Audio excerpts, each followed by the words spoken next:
Nerazzurri fans from all over the world, welcome to the Interglobe. We are back, yes.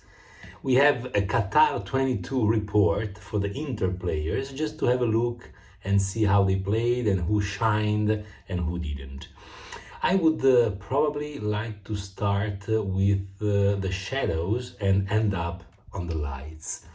So I would say that probably among our six Inter players that took part in Qatar 22, the worst performance, because it was a no performance, was the one by Stefan De Vrij, or De Vrij as they say in Holland.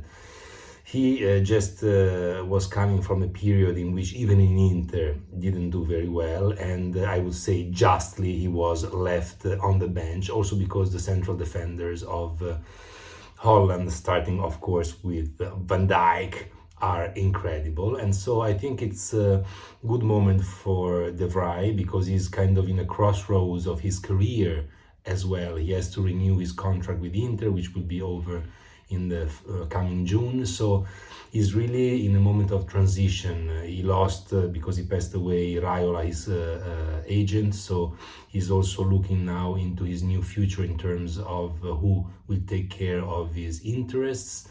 I hope that this moment of pause was useful for him to recalibrate and to come back to Inter with the right mentality, because he's not old and he has still a lot of years in front of him in which he can perform well. So I do hope that he will turn around his season, also thanks to this pause during the World Cup.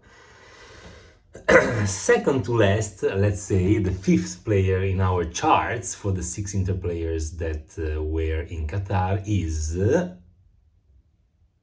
Lukaku, Big Rom. A world of criticism on Big Rom, but hey, after playing the last game on August 26th, yes, August 26th, basically more than 3 months, he came to the pitch in a World Cup match and had 3 gigantic opportunities. Okay, he missed them, but hey, if I look at this piece of statistics, he did an excellent game. He did an excellent game. And what's funny also for me about Lukaku is that he played against Brozovic in the 0-0 game that Belgium had against Croatia.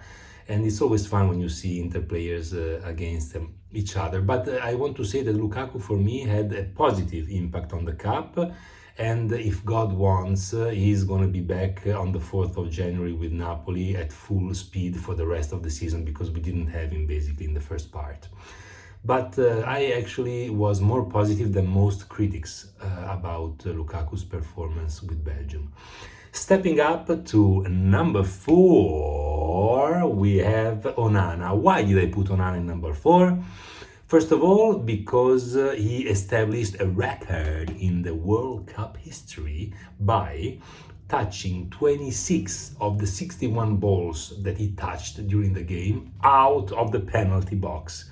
It's really impressive. And, I think this was also the origin of the misunderstanding with the coach, because apparently after this game against Switzerland, in which he set the record, the coach asked him to be a bit more conservative, a bit more traditional of a goalkeeper, and he probably didn't receive this order in the right way, and hence the misunderstanding and the exclusion from the team. But he had a positive game against Switzerland, not only because of this record, but in general, and so I deem his performance as number 4 in our charts.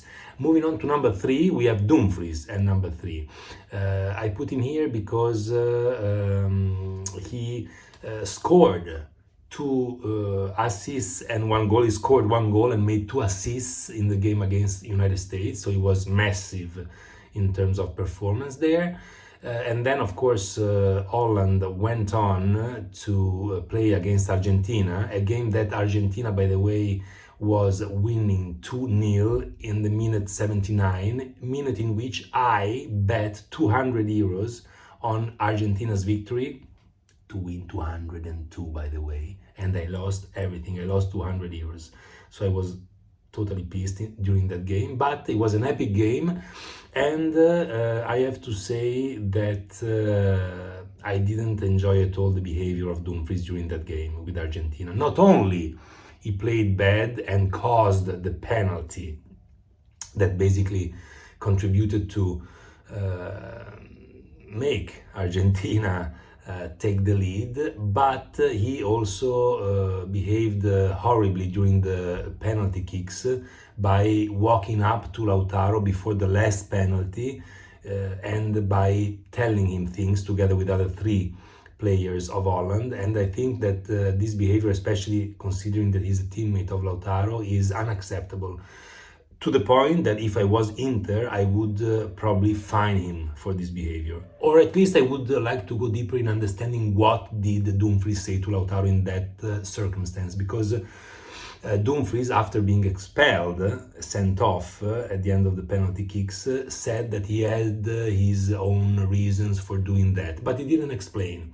So if I was an Inter coach or even part of the technical team, I would definitely challenge him, and if he doesn't explain well what he did and why he did it, I would fine him, even if it was an international game, because it was against another Inter player. Nevertheless, Dumfries had a good World Cup all in all, and that's why I put him on the podium at number 3. Number 2 is for Brozovic. I was very happy that he got back to play after the injury that he suffered with Inter. So, I hope that these games are good for him to build his shape and to come back in January with the right attitude and the right physical form. He, of course, formed probably the best midfield in the World Cup with Modric and Kovacic. Modric, who was associated to Inter a while ago, and they said, no, he's too old to play in Inter, and then now 3 years later he's still there and doing great. And Kovacic, who was actually an Inter player. But what's mostly noticeable about Brozovic is that he also established a record. He was able to run 16.7 kilometers in the game against Japan, beating his own 16.3 record that he established in Russia against England.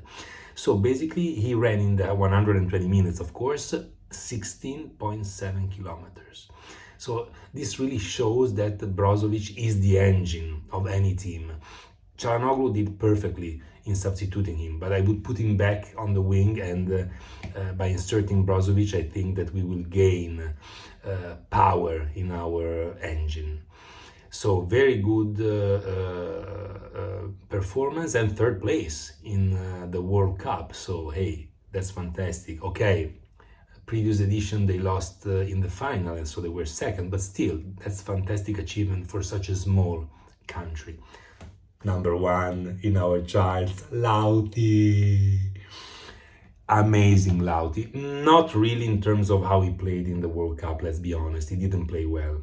He missed some opportunities in the first game, so much so that Scaloni decided to substitute him with Alvarez, and honestly, Lauti suffered this explosion of Alvarez, because honestly Alvarez did contribute greatly in the achievement of this World Cup. So it was a bit unlucky. It's a bit like when Schillaci exploded and every other forward player in Italy in 1990 stayed on the bench, because you could see that Schillaci had the stars on his side. Same thing, Alvarez had the stars on his side, and he didn't play very well, but I want to highlight a couple of moments in his World Cup. The final penalty with Holland, which was incredible. The pressure from the world outside of the pitch and the pressure from the players inside, the opponents. We've seen the images of 4 players going around him before the last penalty, trying to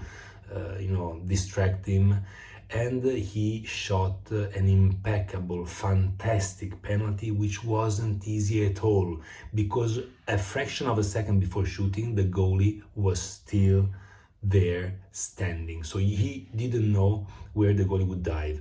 So he had a fantastic shot, and it takes a strong personality to do something like that and to take the responsibility. So well done there. And yesterday, during the final game, in these 15 minutes, 20 minutes that he played, he created a lot of confusion in the defense of France, and also a few opportunities, one of which originated the second goal that Messi scored with that fantastic play before and shot that was deflected by the goalie, and then Messi put it in.